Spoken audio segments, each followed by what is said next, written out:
Assalamualaikum warahmatullahi wabarakatuh. Alhamdulillahillazi an amana bini matil limani wal Islam. Segala puji bagi Allah yang telah memberikan kita nikmat iman dan Islam.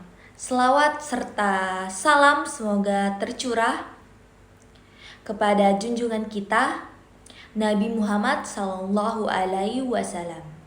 Perkenalkan, nama saya Yolanda Setiani dengan NIM 241310131 dari kelas 06 Manajemen.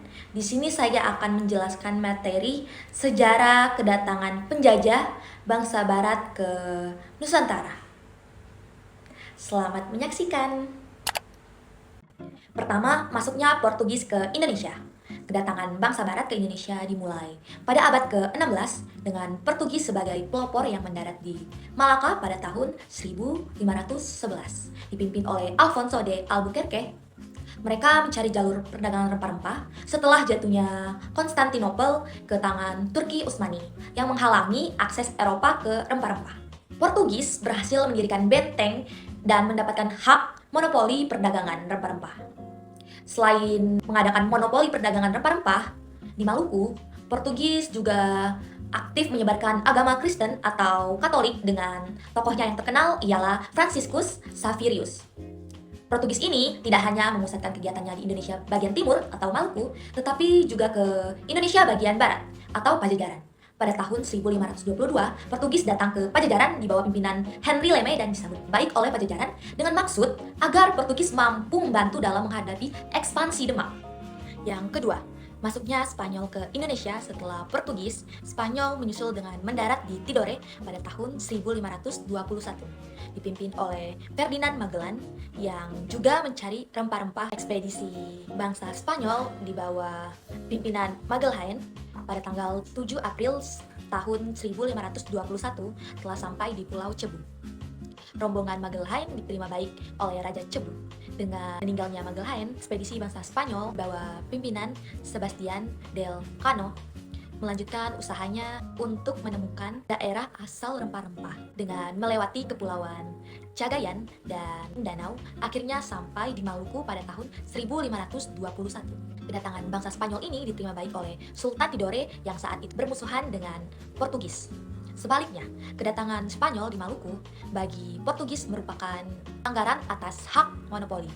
Perlu dipahami bahwa setelah Portugis berhasil menemukan Kepulauan Maluku, perdagangan rempah-rempah semakin meluas. Dalam waktu singkat, Lisabon berkembang menjadi pusat perdagangan rempah-rempah di Eropa Barat. Yang ketiga, masuknya Inggris ke Indonesia. Dalam kaitan ini, Inggris dapat mengambil keuntungan besar dalam perdagangan rempah-rempah karena Inggris mendapatkan rempah-rempah secara bebas dan relatif murah di Lisabon. Rempah-rempah itu kemudian diperdagangkan di daerah-daerah Eropa Barat, bahkan sampai di Eropa Utara. Tetapi karena Inggris terlibat konflik dengan Portugis sebagai bagian dari perang 80 tahun, maka Inggris mulai mengalami kesulitan untuk mendapatkan rempah-rempah dari pasar Lisabon. Oleh karena itu, Inggris kemudian berusaha mencari sendiri negeri penghasil rempah-rempah.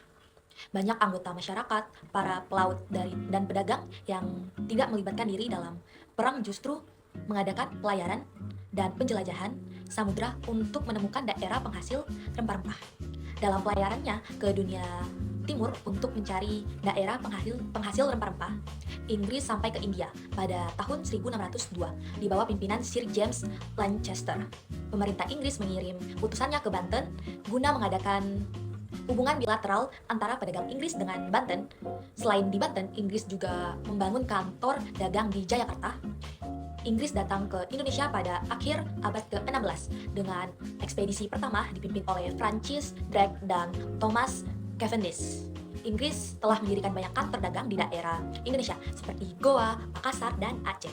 Tetapi dengan sikapnya yang sombong dan otoriter, masyarakat Indonesia tidak menyukai pedagang-pedagang Inggris. Berbeda dengan halnya Belanda yang mampu mendapatkan hati masyarakat Indonesia, sehingga Inggris tidak bisa melawan Belanda dan pada akhirnya meninggalkan Indonesia pada tahun 1682. Keempat, masuknya Belanda ke Indonesia. Sebelum datang ke Indonesia, para pedagang Belanda membeli rempah-rempah di Lisabon atau ibu kota Portugis. Pada waktu itu, Belanda masih berada di bawah penjajahan Spanyol.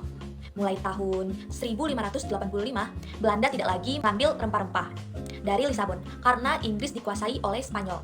Dengan putusnya hubungan perdagangan rempah-rempah antara Belanda dan Spanyol, mendorong bangsa Belanda untuk mengadakan penjelajahan samudra pada bulan April tahun 1596. Menjadi penjajah paling lama di Indonesia, mereka mendirikan Verenigde Oost-Indische Compagnie atau VOC pada 1602 untuk menguasai perdagangan rempah-rempah dan memonopoli sumber daya alam. Kedatangan bangsa-bangsa ini tidak hanya mengubah peta perdagangan tetapi juga membawa dampak besar terhadap struktur sosial, budaya, dan politik. Masyarakat Indonesia, Belanda memulai pelayaran menuju Nusantara dengan 4 buah kapal di bawah pimpinan Cornelis de Houtman. Dalam pelayarannya menuju ke timur, Belanda menempuh rute pantai barat Afrika, Tanjung Harapan, Samudra Hindia, Selat Sunda, Banten. Pada saat itu Banten berada di bawah pemerintahan Maulana Muhammad, kisaran tahun 1580 hingga 1605. Kedatangan rombongan Cornelis de Houtman pada mulanya diterima baik oleh masyarakat Banten dan juga diizinkan untuk berdagang di Banten. Namun, karenanya sikap yang kurang baik sehingga orang Belanda kemudian diusir dari Banten. Selanjutnya, orang-orang Belanda meneruskan perjalanan ke timur akhirnya sampai di Bali. Rombongan kedua dari negeri Belanda di bawah pimpinan Jacob van Neck dan Van Berwick dengan 8 buah kapalnya tiba di Banten pada bulan November tahun 1598. Sementara itu, hubungan Banten dengan Portugis sedang memburuk, sehingga kedatangan bangsa Belanda diterima dengan sangat baik. Sikap Belanda sendiri juga sangat hati-hati dan pandai mengambil hati para penguasa Banten. Sehingga 3 buah kapal mereka penuh dengan muatan rempah-rempah atau lada dan dikirim ke negeri Belanda. Sedangkan 5 buah kapalnya yang lain menuju Maluku. Keberhasilan rombongan Van Neck dalam perdagangan rempah-rempah mendorong orang-orang Belanda yang lain untuk datang ke Indonesia. Akibatnya, terjadi persaingan di antara pedagang-pedagang Belanda sendiri. Tiap kongsi bersaing secara ketat. Di samping itu, mereka juga harus menghadapi persaingan dengan Portugis, Spanyol, dan Inggris. Melihat gelagat yang demikian, Alden Barneveldt menyarankan untuk membentuk perserikatan dagang yang mengurusi perdagangan di Hindia Timur. Pada tahun 1602, secara resmi terbentuklah Verenigde Oost-Indische Compagnie atau VOC, atau Perserikatan Dagang Hindia Timur. VOC membuka kantor dagangnya yang pertama di Ambon pada tahun 1602, dikepalai oleh Francois Witter. Kondisi masyarakat Indonesia pada masa penjajahan bangsa Barat, terutama Belanda, dapat dilihat dari sektor politik, budaya, dan agama. Yang pertama, sosial. Masyarakat terbagi menjadi kelas sosial, dengan bangsawan dan priayi bekerja sama dengan pemerintah kolonial, sementara rakyat jelata yang sebagian besar adalah petani hidup dalam kemiskinan akibat kebijakan seperti sistem tanam paksa, kultur stel-stel, yang memaksa mereka menanam komoditas untuk kepentingan ekspor. Yang kedua, ekonomi. Ekonomi masyarakat sangat bergantung pada Belanda dengan monopoli perdagangan yang merugikan petani lokal. Mereka mengambil sumber daya alam Indonesia seperti tanah, tambang, dan hasil bumi dengan harga yang murah. Perekonomian Indonesia pada masa itu sangat tergantung pada Belanda dan kaum pribumi, hanya memiliki peran kecil dalam kegiatan ekonomi. Yang ketiga, pendidikan.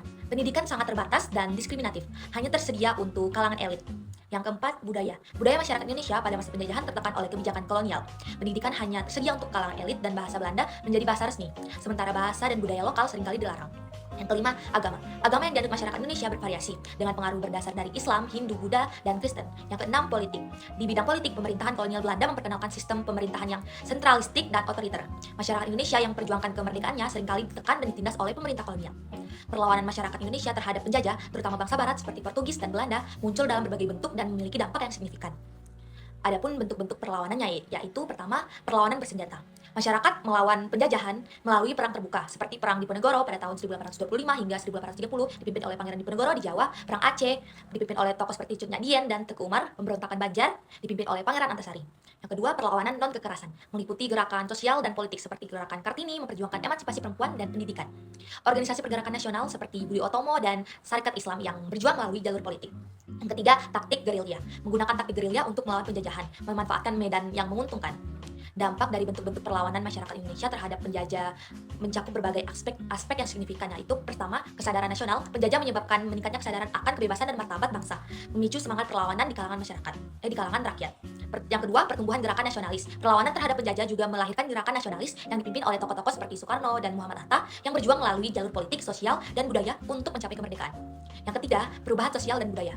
Perlawanan seringkali berfokus pada pemertahanan identitas budaya dan agama dari upaya asimilasi penjajah. Yang keempat, taktik perlawanan masyarakat menggunakan taktik gerilya dan perang hitam untuk melawan penjajah, memanfaatkan medan yang menguntungkan bagi mereka. Yang kelima, dampak ekonomi. Penjajahan yang menekankan menyebabkan penderitaan ekonomi, tetapi juga memicu perlawanan yang mengarah pada perubahan struktur ekonomi di kemudian hari. Warisan yang ditinggal oleh penjajah bangsa barat di Indonesia, kolonialisme di Indonesia meninggalkan dampak positif, yaitu pembangunan infrastruktur. Kolonialisme membawa pembangunan infrastruktur seperti jalan, jembatan, pelabuhan, dan sistem transportasi yang mempermudah mobilitas dan perdagangan. Yang kedua, pendidikan. Munculnya sistem pendidikan modern yang memberikan akses kepada sebagian masyarakat untuk belajar membaca dan menulis, meskipun terbatas pada elit. Yang ketiga, pengenalan teknologi baru. Teknologi pertanian dan industri diperkenalkan, meningkatkan produktivitas di beberapa sektor. Dan yang terakhir, pembentukan batas wilayah. Kolonialisme membentuk batas-batas administratif yang menjadi dasar negara Indonesia modern. Adapun dampak negatifnya itu, yang pertama, eksploitasi sumber daya alam, yang kedua, penindasan budaya, ketidakadilan sosial, yang keempat, pecahnya pemersatu. Sekian penjelasan dari saya. Wabillahi taufiq wal hidayah. Wassalamualaikum warahmatullahi wabarakatuh.